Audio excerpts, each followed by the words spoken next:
Howdy. Just wanted to demonstrate how to bleed the power steering system whenever you replace all your hoses when you empty it and everything, so you don't get all that bubbles and stuff. So here we go.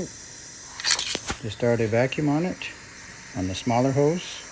Make sure your larger hose is hooked up. Fill up your reservoir. Start the vacuum. Hopefully you can hear me.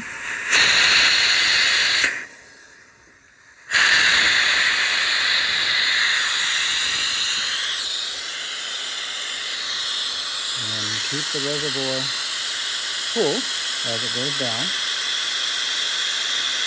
Turn up the spigot over there. Keep the reservoir filled up as it goes.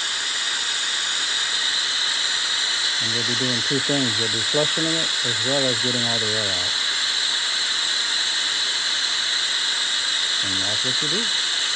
Just keep flushing it. Putting the vacuum on it until it runs clear. Then you know you've got all the air out.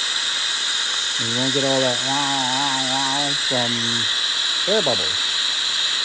Okay, hasta luego. Please like and subscribe. Appreciate it. Happy trails. See ya.